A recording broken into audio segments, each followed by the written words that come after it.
I got him, man. Take him through the process. Hey, you. I'm just arriving Speaker's Corner. It's dark already. My day was more family related than. Let's see if I can join the guys of the Flat Earth thinking persuasion. Roxanne and I think Anthony. Oh, and I saw my good friend Jason earlier on a bit of a live. Oh, I got Alexander here as well. It's a bit dark to see. Shame about that.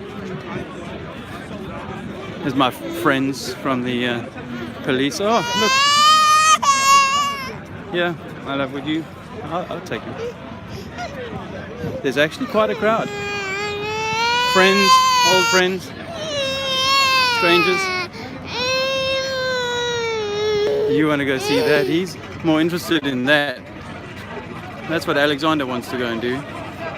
They're very attractive lights.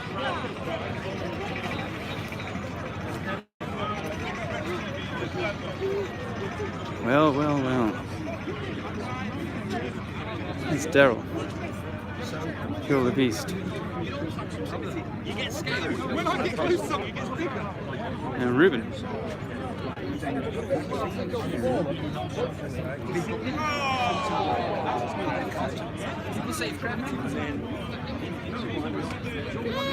Oh, it's Gary John. Roxanne. I forgot my water at home. You don't have any water, do you? What? I know. Hello, gorgeous boy. Holidays. Happy holidays. Hair's growing. Yeah, it keeps growing. It keeps growing.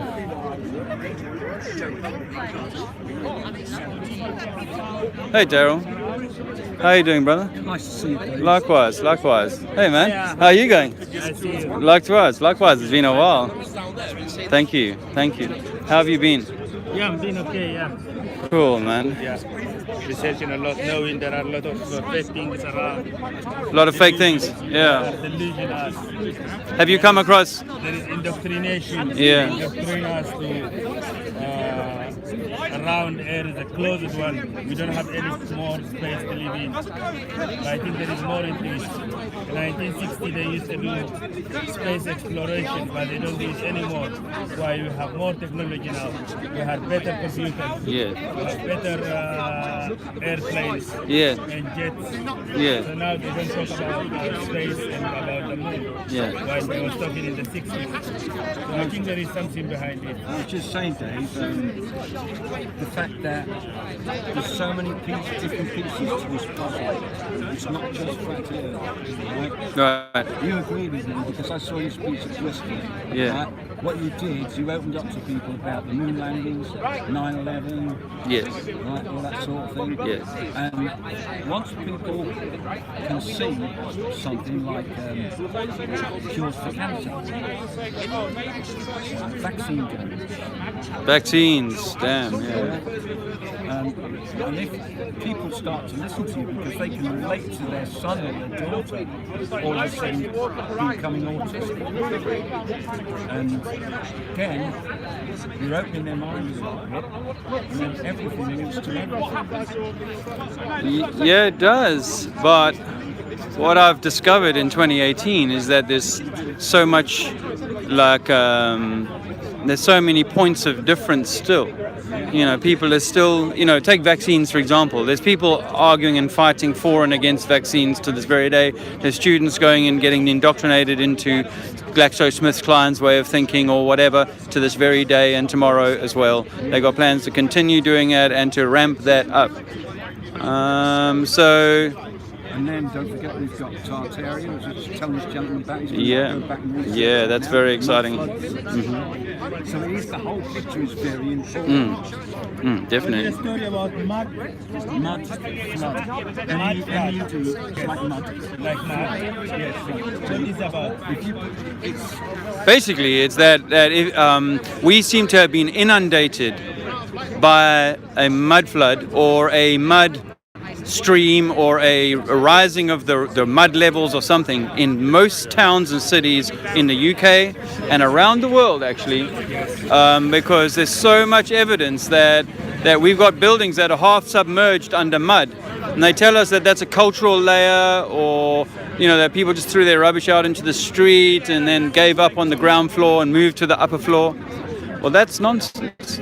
We can see plenty of beautiful structures that have been excavated. The front of them has been excavated out, and actually there's a complete ground floor that's been buried, and sometimes a ground floor and a first floor. And so that's natural, isn't it? Because we dump a lot of rubbish in it. No, is it not true? No, that's not true, and it doesn't make sense. If you think about these beautiful buildings all around London, the most beautiful Georgian buildings and other buildings are made by people who could design to exquisite levels. So they wouldn't be so careless as to not think about where we're going to put our rubbish. We'll just throw it in the street and we'll just let it build up for 5 years and then we'll just give up on the downstairs floor. No way. So where do you think this mud flood is coming from? do you remember I was talking to you about population control? Yes. If you look at old cities across the world, old pictures, old depictions, old photographs, Yes. you don't see the population. This mud flood could have been a way of It could be. I mean, that's one theory. I think there might be another. For me, it's more likely that the Earth that we live on has certain contractions and has certain events and moments that we never get told about. And this mud flood is one of them, where very quickly an inundation will occur and a town will be completely cut off, or an area, a city, a country even, maybe much wider, could be cut off in a single devastating moment. Like a tsunami, but not necessarily coming from the ocean and not necessarily being of water. It could only be mud. We see London clay about 10 foot deep, here, where you can kind of go down below this level, and they've got buildings, they've got streets, they've got stuff that is still preserved from an ancient time, or not even ancient time. We could be 100 or 200 years ago, and somehow, either through the Blitz, hiding it under the cover of the Blitz, or some other events have passed in history where they've been able to bring soldiers back in here, or Freemasons, or whoever, builders back in here, clean it up, excavate places and make them ready again for living, and then bring a population back in and call them the settlers. Like in South Africa in the 1820s, they set out a set of settlers into the Cape, and that area seems to be clear to be a mud flood victim, where ancient beautiful buildings were sort of were left behind by a culture. Perhaps it's the Boers. That's perhaps the Boers. Perhaps the Boers are associated to this Tartaria that we're all meant to be connected to somehow. Now, Tartaria is another phenomenal bit of history that is starting to come out of the woodwork, really. And I'd really recommend anyone who's listening to this who hasn't looked into Tartaria to go and check that out. The Crow House did a fantastic documentary, and of course, Martin Liedtke and Philip Druzinen, people like this are doing fantastic work on Tartaria. And Richard Lopez, he's done a good thing on that, good work on that. So anyone who can bring energy to the Tartaria story. Some people say it's another distraction. Hey, how you going, Ruben? Nice to see you, brother. Some people say Tartaria is another distraction, but it might be a compelling and interesting part of our history, actually. And it might be part of what we're doing in the Middle East, actually, is maybe chasing out parts of our history that they don't want to have known about, or maybe there's mud floods happening there and they're just covering it up with war. It's like plague of London. Was there a plague? Was there really a plague? Plague of London. The Black Plague. Black Death. The Black Death. Thousands of bodies are buried underneath Black Heath. No one's allowed to What if I was to tell you, I was to add something to that lie or that story? Yeah. Greenwich, down that way. That big park. Greenwich is quite clearly a mud flood area, and I think even where they've got the observatory is probably covering like a whole big building is underneath that hill. I think that Blackheath is probably a little town, a little thing that's being covered. Hi guys, a little town that's being covered up. I think that oftentimes council buildings, council estates will be built on areas that were once mud flood. They were once areas that had been completely mud flooded, because the mud flood houses, you see them with their half basements where they've got, you know, like half windows and strange things happening to them, and they've always got a basement but with half windows and so on. They're all over London, and people say it's because they simply dug down, but I tell you what, the mechanics of digging down even in this day and age is very difficult. So back then, Leicester Square, I find it interesting. I once heard that there's a street underneath Leicester Square. And like basically when you come out of Leicester Square, if you go to the island in the middle, look underneath, you'll see another street underneath. Yeah. I got a photo of it, because the grill is like that far apart, the grills. I was down on my hands and knees, but I did get a picture of it. Goes down about 15 foot, and there's an old sign on the wall. That's it. That's the Wow. one. That's the one. Wow. I went there today with Marilyn. That's the I one. got a picture. I'll try and blow it up, but I'll put it online. That's the one. Go to Kill the Beast to check that out. Yeah, Johnny's on the line. Yeah, and that's interesting, isn't it? If you didn't hear that, it's Jason. Hey, buddy. Right, there you go. There you go. Lovely to see you, mate. I'm good, thanks. Yeah, it's been a difficult time. We've really missed life since the Globe Light Tour has been quite challenging. Yeah, quite challenging. I can't say, but that, to be honest. Yeah, interesting times. What's been watching on your is it Vanderberg? Oh, Vanberg, the Truth Talks. Yeah, it's a grower. We got time to. We want to build that up and try and get people in without flogging the flat Earth necessarily straight away. Hey guys, have you looked at this before?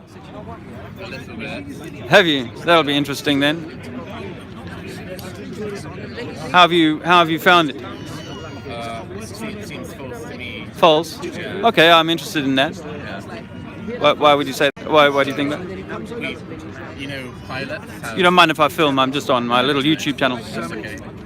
Like sort of pilots, Yeah. when they fly around, Yep. the way that they accurately get to where they want to travel, like which airports, Okay. they take into account the Earth having curvature, and so if they were wrong about it, they wouldn't end up at the place that they want to go. If I was to offer you that we got pilots on YouTube talking about they know that the Earth is flat and that their maths is designed to bend the reality, because it makes much more sense for a plane to fly over a flat plane than it does for it to fly under a ball in reality. So when it comes to the plane thing, I think it's very easy with maths and trigonometry to say you use the Great Circle route to explain why we take this waypoint, and why we fly, from example, from South Africa to Australia via Dubai, which is a big dog's leg on a ball, but an almost straight line on what we believe is the flat Earth projections. There are many other examples where, like, you can use. So, like, it's about the charts they use, right? Yeah. So, a particular flight, you might have an economic reason to kind of go instead of. I used to say the same thing. Yeah. Because I come from South Africa. Yeah, I used to say the same thing. Yeah, but But if you have, like, if pilots use a particular chart in order to plan their waypoint, and the chart incorporates curvature, and the chart helps them get to where they want to go accurately, then surely that's evidence that the Earth is indeed curved. Because if the Earth wasn't flat, then these kind of charts, these flight charts, which incorporate curvature, they wouldn't work. Do you know how old the oldest globe is? No, I don't know. Okay, it's about 450 years old. Prior to that, for thousands of years, we sailed across the seas on a flat map. So we had no trouble doing that. Well, we did because we know. It would be like sailing within the Mediterranean, or rather like sailing just like along the coastline. It would be like sailing to different continents. So Would you be surprised to know that we've got buildings in South America and in China and in Africa that are built by the same people that are thousands of years old? They mimic, the designs mimic buildings that we see in Turkey. And we've seen them in South America. So we know for sure that people were in communication with each other. We know for sure there were shipping routes between Africa and South America and America. So that's not really, and the story that the guy who's met Columbus, who's meant to have discovered America, that's bullshit, my friend. If you believe that history, you've still got a lot to research. Let me bring you back to the basics with the Earth, the globe thing, because I'm 50, and at 47, I still believe that water could form around the outside of a ball. But actually, in fact, we've never proven that to happen in science, okay? what about other planets? Well, we can't prove that there are either other planets, but let's just stay on Earth for a little while. Observe on Mars, there's water on Mars. We can't actually observe that. Some sort of computer imagery, computer imagery is telling us, or data sets are telling us. But remember, when we're at now, we've looked at the moon landings, and we know for sure that the moon landings were faked, right? Where we're at now. We know that we can't actually even leave low Earth orbit. NASA today admit that they cannot leave low Earth orbit today. They cannot get to the moon today. So all the probes are fake, all the probes in kind of deep space. Yes. Yes, do you know how easy it would be for me to set up a machine that if I bamboozled a child and said, listen, every time a little reading comes into this machine, that means my little rover over on Mars has done X. How easy would that be to program, my friend? I could write a computer game today that would mimic that kind of outcome. I could mimic a plane landing on an asteroid if I had all the kind of numbers pushed into my machine. That's the easy part, though. The hard part would be convincing like thousands of employees not all to take part in this conspiracy to hide the truth. And so you're asking us to believe that people are kind of doing this act. No, I'm not asking you to believe that, my friend. I'm saying to you that in order to pull this off, you need scientists who believe in the same science we believed in. That we know that there's a spinning iron core at the center of a ball, and that's creating its magnetic field. We have to believe that shit, even though we've now shown that a spinning ball of iron does not hold its magnetic field at all. And we've only drilled 8 miles into this Earth, so we have no idea what's going on 4,000 miles beneath our feet. That's the truth of the matter. So these are the uncomfortable realities that I taught my children who are in university. I taught them this same science. But actually, this is the science that these guys who go and work for NASA, they all believe this stuff. So when in a back room, yes, there's a few guys who know that they're going to set up a computer program that's going to tell they're going to tell the scientists, bleep, there's your reading. Because the scientist, right, is the kid who got A in junior school. He got A+, star in high school, and he got a fucking bursary to go to university, and he continued getting A's, answering all the same questions that believe that water will conform to the outside of a ball if that ball gets big enough. In fact, I used to wonder to myself when I was still in the Disneyland version of reality, what size was it that a rock out in space became a sphere like ours? And apparently it's about 700 miles. When it's about 700 miles across, the weight of the inside of it is so great that it forms it into a ball and then can start attracting water and all this sort of stuff to it. That, my friend, is made up science. That doesn't really exist. No, because you can investigate how gravity works on Earth, and you can find evidence for gravity working. And so and if you see kind of that, for example, asteroids move in the same kind of trajectories you would expect if they're moving under the force of gravity, then you have pretty good evidence that gravity works outside of the surface of the Earth, and that it would work the same when we observe Mars or these other planets. There are other explanations for how the light's in the sky, but I understand where you're at. Let's stay with gravity on Earth, though. Like, how do you prove gravity on Earth is going to attract a ship to the underside of an object?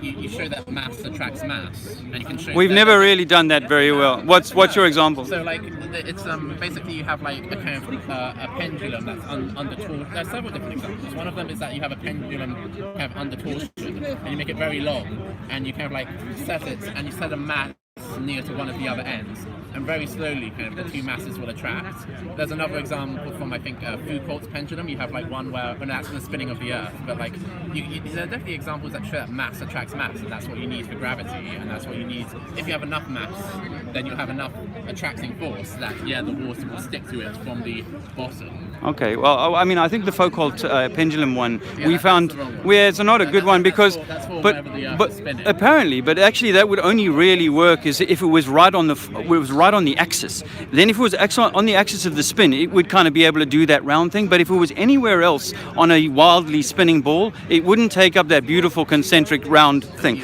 And we also know. See one working in the science museum. I know, but they set it into motion every day.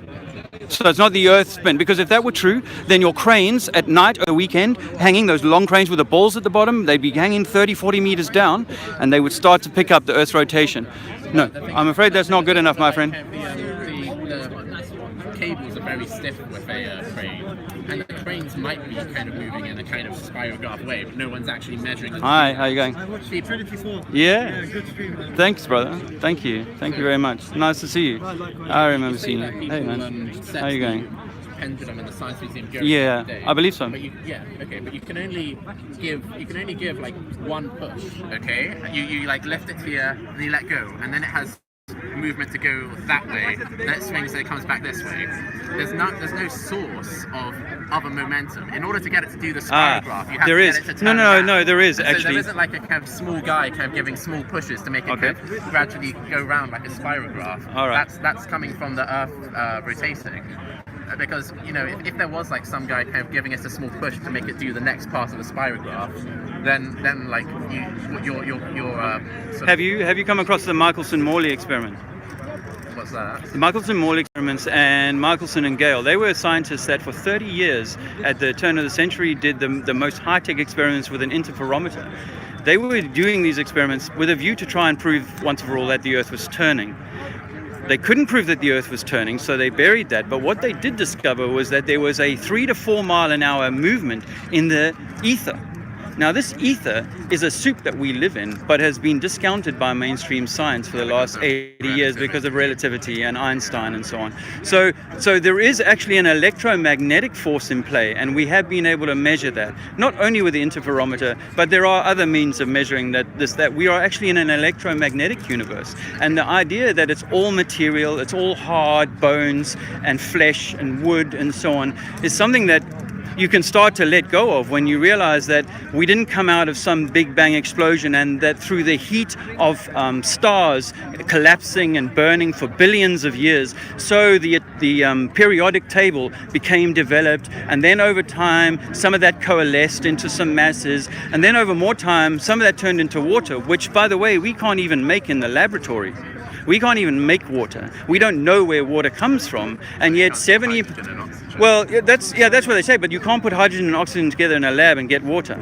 You get an explosion. But then if you set fire to helium. All right. All right. Let's not get set too. Set fire to hydrogen in the presence of oxygen. It'll give you a flame and then water. Okay.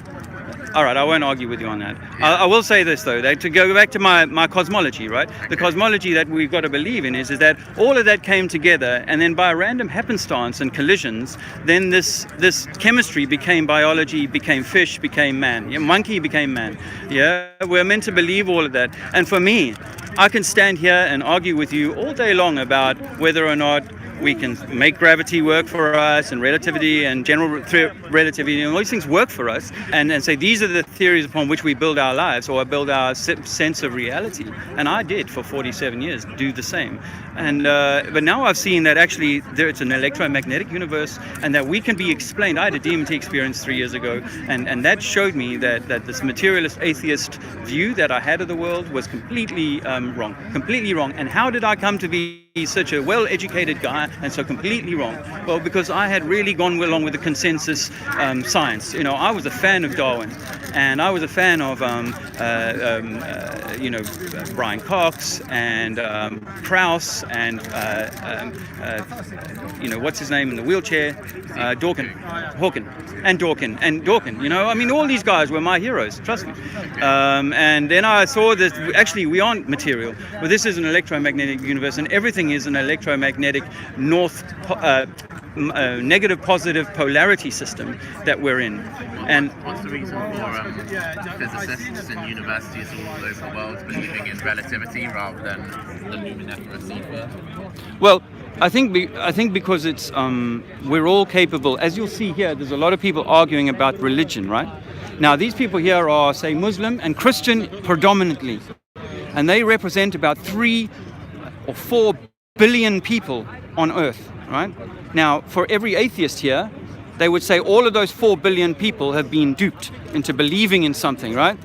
Now, why not another billion scientists that are being duped into believing scientism, into believing in a whole lot of things, like that if I drop an apple to the floor, it means a ship will stick to the underside of a spinning ball. And if I look out far enough into space and imagine that these things are millions of years away, that I'm going to make myself so small that I'm to be grateful for government, I'm to be grateful for my educators, I'm to be grateful for a medical system that's meant to be at the very forefront of what's going on in the world. No, this is not how I see the way we're meant to be. We are meant to be the center of this creation. We are meant to be this divine entity that's come down here for let's say a growing experience. Okay. But everything in the atheist world, everything actually or a lot of what's going on in the religious world is designed to rob us of our true identity. We can see this in the stuff that's coming out about Tartaria. Have you looked into the Tartarian Empire? You need to look into the Tartarian Empire. The stuff that's coming out about that is fantastic. You need to look into how our cities have been designed by people and built by people with technology better than what we have today. The buildings that we see around that are, like some of the cathedrals and so on, are magnificent. And we claim that these people were like dark age, simpletons that could barely push a car around, or they needed horse and carriage to get around, and yet they built things of a grandeur and a class that we don't build today. So I would say, we need to look into ourselves, who we are and what we are. And what I don't want to do too much is squabble over, because if my sort of ground zero is water is always level, water level, sea level, ocean level, one ocean, from one England to America, one ocean, one level. Every body of water on the earth, whether it be up in a mountain or down at sea level, is going to be parallel and horizontal with every other body of water in the world. That's the way I see it. And I don't want to argue with people who can't see it like that, because for me, I've never seen an example of where curves, ever. You might say the meniscus of a thing, or a teardrop or something like that. Yeah, I'll give you that. But give me a large body of water and I'll give you a level. I'll give you a level lake, and a level sea, and a level Suez Canal. I'll give you all of these things, but no one can give me anything but a teardrop.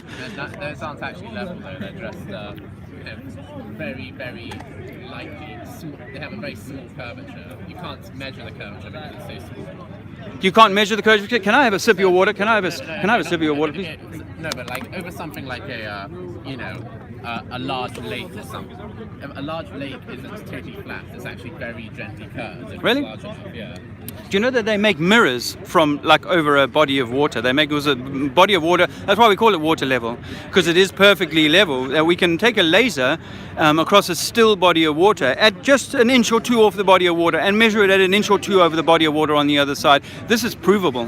Yeah, but an inch or two, that's not an accurate way of measuring. No, I mean to the millimeter. If you're trying to make things as flat as possible, like there's a technology for making kind of flat steel plates, and it was invented in like the 1850s, and it managed to make things like flat to the level of like a 1 part in a million, let's say. Yeah. Like to a millionth of an inch, you can get like total flatness. Do you know what the mainstream science says that the globe's curvature formula is? Mainstream. I've never heard of like a curvature. I know. Neither have I. I mean, but like if you're gonna say, if you're on a ball, there must be curvature. No, but like it's not a perfect ball, is it? Okay, but there must be a measurable. It's slightly kind of faster at the equator. All right, but you must be able to measure that. We need to go back to something you mentioned before about luminiferous ether, because you can't give the example like. No.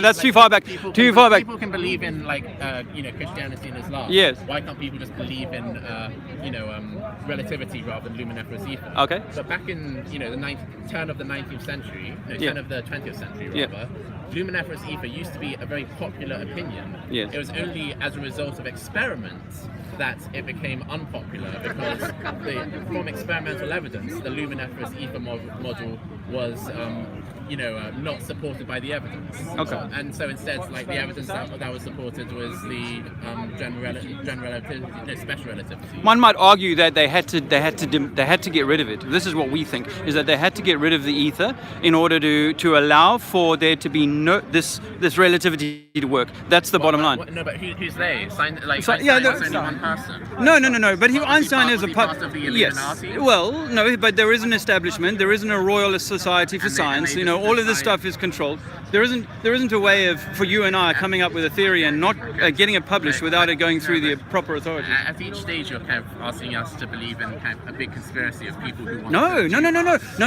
You're wanting to bring it back to the big conspiracy. I don't. I want to bring it. Hold on. Let me bring it back to you. That water is always level. We want to make relativity more popular than luminiferous ether. What's that if not a conspiracy? Okay.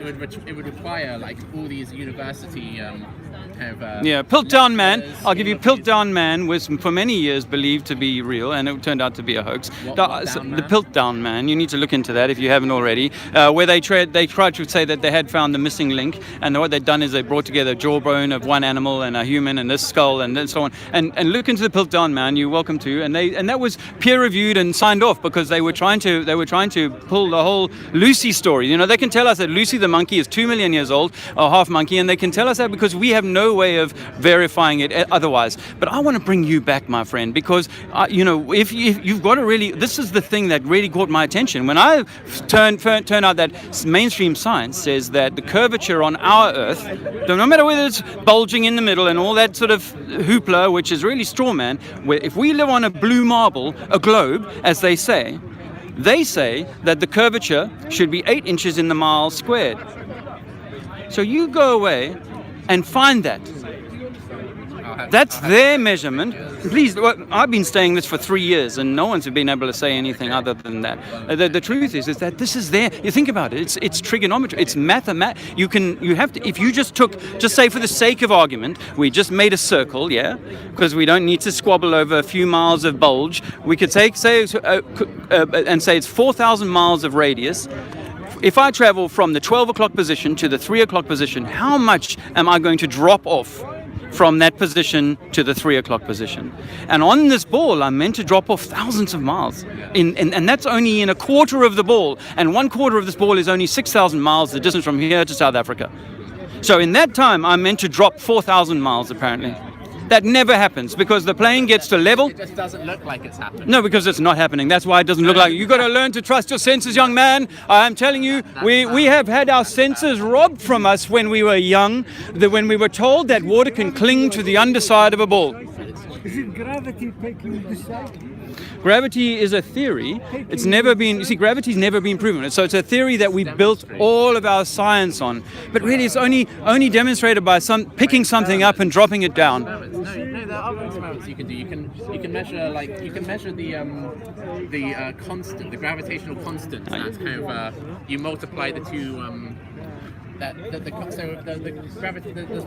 equation for the amount of force two objects feel towards each other is sort of this constant g times one mass times the other mass divided by the distance between them squared. Okay, and you can actually find that constant g. You can measure it by kind of the experiments. You have basically kind of two masses, one kind of a sort of a torsional pendulum that kind of like twists, another kind of a mass just like quite close to it, and you see how slowly kind of this torsional pendulum just moves horizontally under the force of gravity. There's nothing attracting these two masses that are horizontal. They aren't up and down. They're horizontal, but they're attracted by the force of gravity. That they have on each other? Yeah, they're exerting on each other? Yeah, they have look, I think, attraction. I mean, I don't, And people, you can yeah, extrapolate that, okay, that mass okay, attracts mass.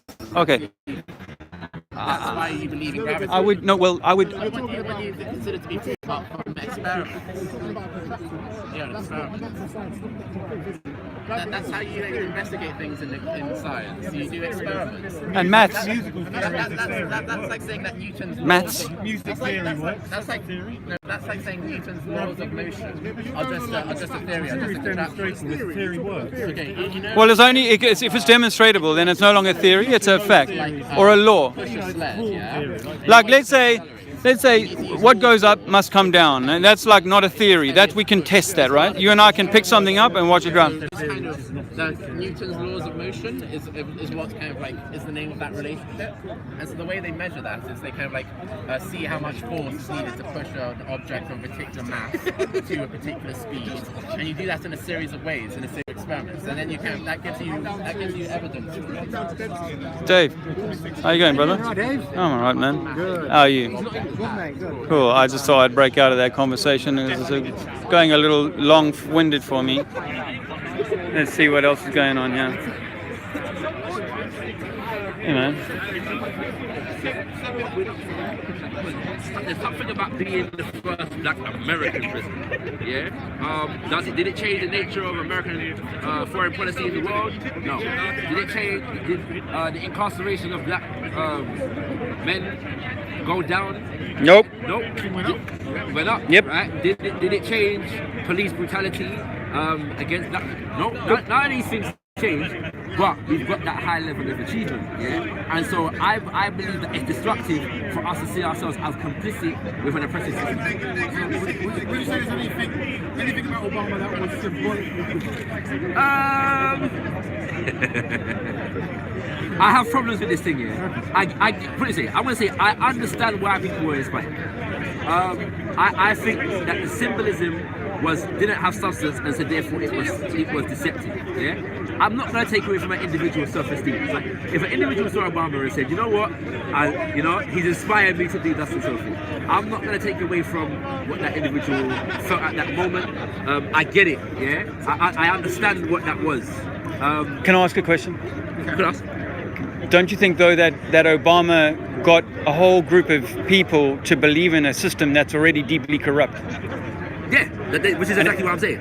Yeah, and that to me is the problem. Yeah, so if it inspired a man to go to college and get a degree, fine. But I'm saying that the bigger thing is that this idea is something to aspire to. You see what I'm saying? And so like, I'm kind of putting that before as the more important thing than than the symbolic representation and the kind of thing there. Because I'm not looking at what Obama represents as an individual. I'm more looking at what does the American government represent. Yeah, because he represents them. Yeah, you know what I'm saying? Yeah. But in terms of the media, we're starting to see more of us representing the oppositions, is the point I'm making. So we've got more Black presidents represented in films and television, Black people that are secretaries of state, head of the police force. You know what I mean? all these things are going on. Yeah, I was very proud when Colin Powell, I was very happy that Colin Powell became Secretary of State. I really was. Right. But in America, Colin Powell. Right. But he sold us the weapons of mass destruction lie, He did. He was proud. Yeah, I did. wasn't. Because I was aware of what he did in Grenada in 1983. So did he do good things? No, not at all. No. So what happened was he led was one of the leaders of the American forces in Grenada to overthrow the revolutionary government in Grenada. That's what I'm saying. So yeah, you know what I mean. So but this is what they're going to do with women too. They're going to bring women. They're going to bring a woman president in. They just want to make people think that it's worth buying into this system, and they need to give you people to follow. Be it Martin Luther King, be it Oprah Winfrey, be it Marion, this woman that seems to be going for president next. This white lady, I don't think that's her surname. But what's it called? But that's the point. So it's like on one end of the spectrum, we've got gangster pimp home. Yeah. On the other end of the spectrum, we've got American president, Secretary of State, head of the police force, and now it's like check it. I'll look at this here. Check black actors, black male actors in particular, and a lot of them go from playing gangsters to playing police officers. And when they get to police officers, that's meant to be breaking the stereotype. So it's like getting a positive role is getting a police officer. Think about it. Think about what I'm saying. I think about black actors, all of them are playing iconic gangster movie roles, and what their first positive role was it a police officer role? It's actually a trend. I'm trying to research it more. I want to write something, but I think it's actually a trend. It is. You had this Eddie Hills Cop, Eddie Murphy's Bosses, 48 Hours, Eddie Murphy's Hypnoti's Boss. Yeah. And I remember back then in the late 80s, early 90s, someone was telling me, in all these movies where you see the police chief, there's always a black guy, and he's always loud and aggressive. That's not based on reality. Another one is Asher D, was playing very gangster roles, and then he got, was it Bulletproof the other day? Hey man. Yeah? What's it called? I think he was in Bullet Boys, wasn't it? What? Top Boy. What was it? Hey guys. No, it was easy.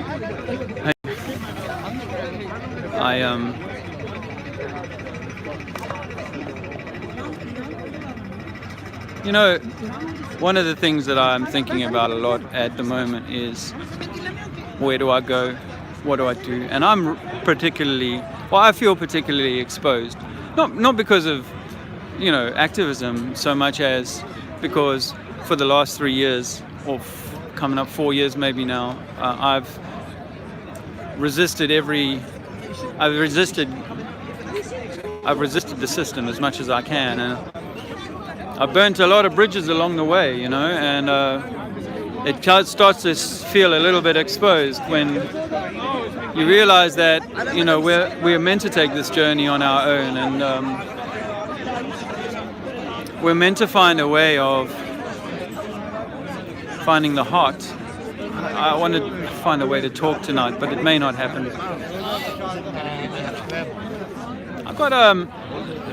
I got this incredible theory idea that I'm working on about how important we are. Earth, heart, what's our part? I think there's something more to it, and there's something more to the way that we feel. Hey, how you going, man?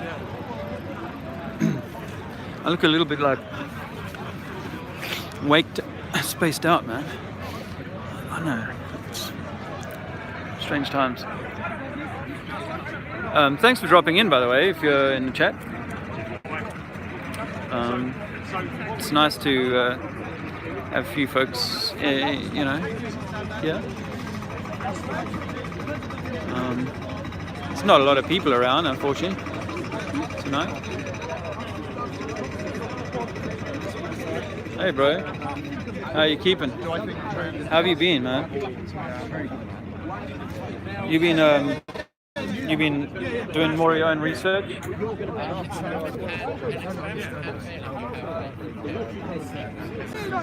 I just think when they're saying we've got to run out,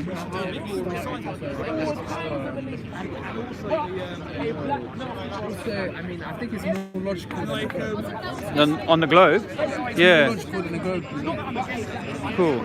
Well, what if I was to tell you that I think that the Earth, let's just say that the little bit that we know about is like we're inside of a pool and there's some land, rocks and stuff, and that's what we call continents. That's all we know.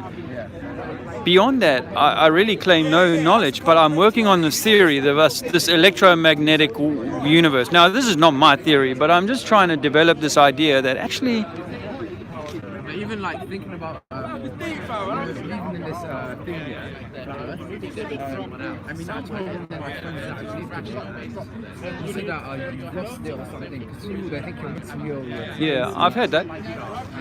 My longest friends. Sometimes to a point of where it's to a point of where it makes you feel like you're crazy like yourself. Yeah. Look at me so I can see your face. So you know what? You're not crazy. You may well be one of the smartest people on earth, and I don't mean that in an ego way. I just mean that I've been looking at this for 3.5 years. Actually, it was early 2015 that I started looking at this, and when I got there after a few months, I was like, shit, when I tell my friends this, they are going to jump all over this. They're going to really see it just like I can see it, right? And one of the first people I spoke to was a pilot friend of mine. And he and I don't talk to each other anymore because, this was so crazy to him, that I was saying this sort of stuff.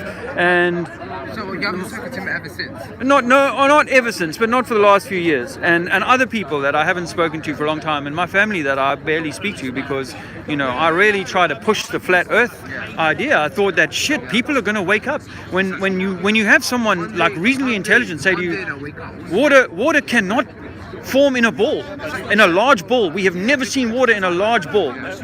It'll fall into the floor and go flat and level and run to the lowest point, and that's the end of the story with water. But we're all so not brainwashed, but like what they do when the guy takes a coin and he rubs it in front of takes it in front of your face like that. Not a ventriloquist. What is it they call it? Hypnotist. We're all hypnotized. We've been hypnotized from the condition and suggestion and through repetition and through MK Ultra programming. I so love talking to you. Good luck. All the best for 2019. And to you. Cheers, brother. That's cool. You've looked at this. Oh, yeah. Yeah, I mean, there's so many theories, and I grew up learning all about this. Like one of the big things, like it says here's the ball. In the middle, there's like magma. Yeah. Which it could, under the ground it could be. There are, There's heat. There's definitely something hot below us. Yeah, sometimes. But they claim that it's made of metal, of nickel, I think it is. But the deepest anyone's ever drilled down is 12 miles, I believe. 12 Ks, 8 miles. Yeah. Yeah. So Kola Deep. Yeah, in Russia. And it's like, Can I give you a theory I have, my friend? I want to share it. I want to share a theory with you that the deeper we go, the thicker the material gets. We cannot get through it. The higher we go, the thinner the material gets. We cannot use our jets or whatever to get through it because there's nothing for our rockets to push against. I saw a video and they sent up a camera and a rocket spinning. Oh yeah. Yeah, we've all seen that one, but I'm not sure about that one. I don't take that as evidence of a roof. I think it's possible, but I don't think so. I think it was Einstein who really brought in the theory that there was no ether, no firmament. Yes.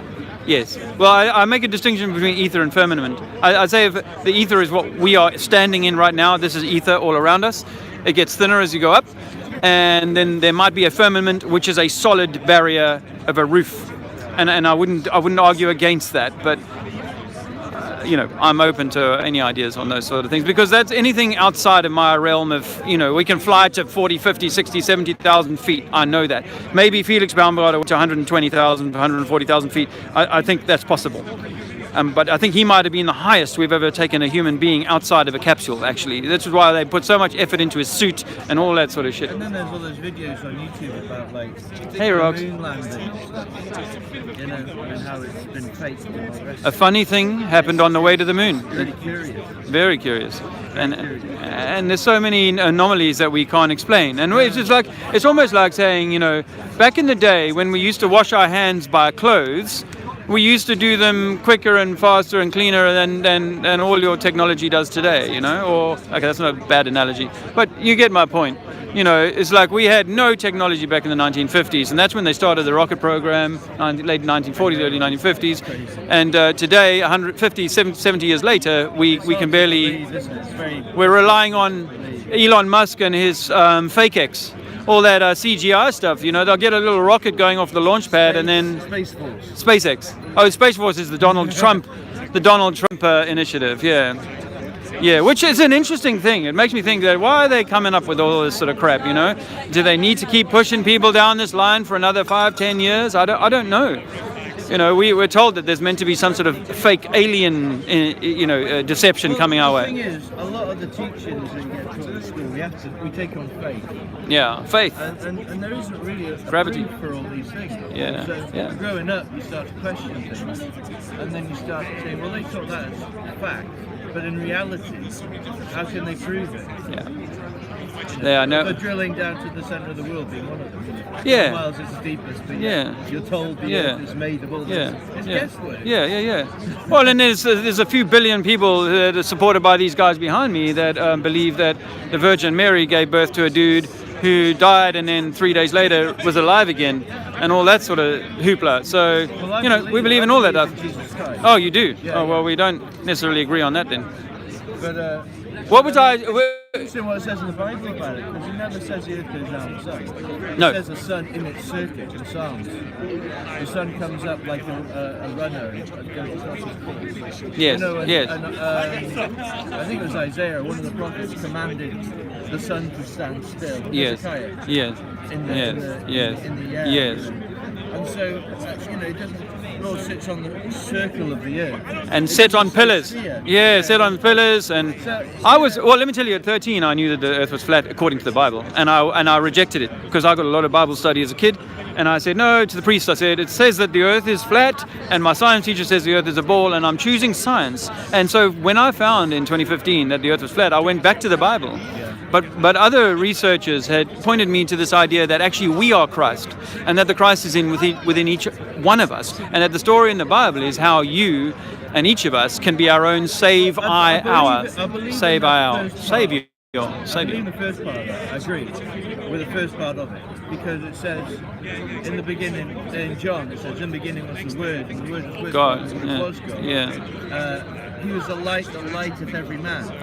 And he created us in his own image. Yeah. And then the Muslims will tell you that if you want to find God, he's closer to you than the jugular vein of your neck. And we say the temple of God is within your head. Yeah, but I mean, Islam came up how many years? I think the Islam was written by the Vatican, so I don't. Let's I not do even. as well. No, I Yeah. agree. So the Vatican, You know what I mean? the Vatican who gave us our Bible.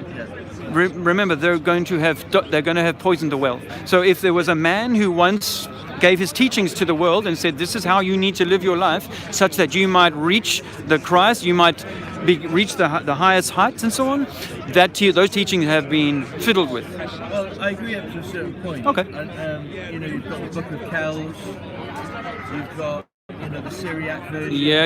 You got and they're all very, very similar. What's his name? The other one that's the Ethiopian one, which has got Enoch in it.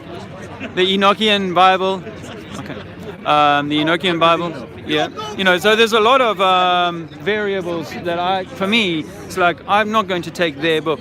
This idea, I went through it. I've done the readings, but this idea that actually it might be me and you and each of us that are meant to be finding that inner truth, that inner journey, that know thyself, then this is actually what we're meant to discover. But we'll never do it while we're squabbling over books, interpretations, and whether or not balls can carry water. Well, I became well, I know, right? This is insane when you think about it. Yes, but, yes, it's all. But remember, it's the Vatican. spinning, yeah. Remember, it's the Vatican and the religious orders across the piece that have pushed the globe. Actually, they may say that they. It's a political empire. Uses religion. And so for me, there was the Reformation, if it was ever real, the Counter-Reformation was just as real, and it was more than likely led from the off. The Counter-Reformation was led by Ignatius Loyola. Right. So we are not, when it comes to who's given us the information that we're reading, we are not to trust this stuff. In my view, we've got to trust ourselves, clean ourselves and trust ourselves. And I did when I was 16, and I met the Lord Jesus Christ. Right. And I experienced that peace. Right. I'm 38 now, 39 this year. Okay. And so you can go on my website. Hey, it's easy. Come, baby boy. See my testimony. Oh, all right. What's your website? Why don't you say it for my Okay, I don't actually have a domain name, but if you type in David G. Platt, David G.F. Platt. GF. Yeah, Wix, because it's a Wix site. It should come up some of my websites. So one of them is a salvation website I did, and music as well. Okay. Christian songs. Okay. And you can read my testimony. Come here, baby. Okay, well, my son wants a little bit of my time. Come here, my son. This is my... Oh, my youngest one. He's not happy. He's not happy right now. I'm going to take him for a little walk. David, nice to chat to you, my friend. Yeah, if you ever want to check me out, I'm Trinity 4. Okay. Yeah, on YouTube, that is. Hey, darling, do you want to see you on YouTube? No. It's not always happy. It's not always happy. Look, is he? Cheers, bud. Cheers, Dave. Hey, guys, I might... Yeah, he's not taking it. Yeah, I might have to call it short right now. Thank you for following us.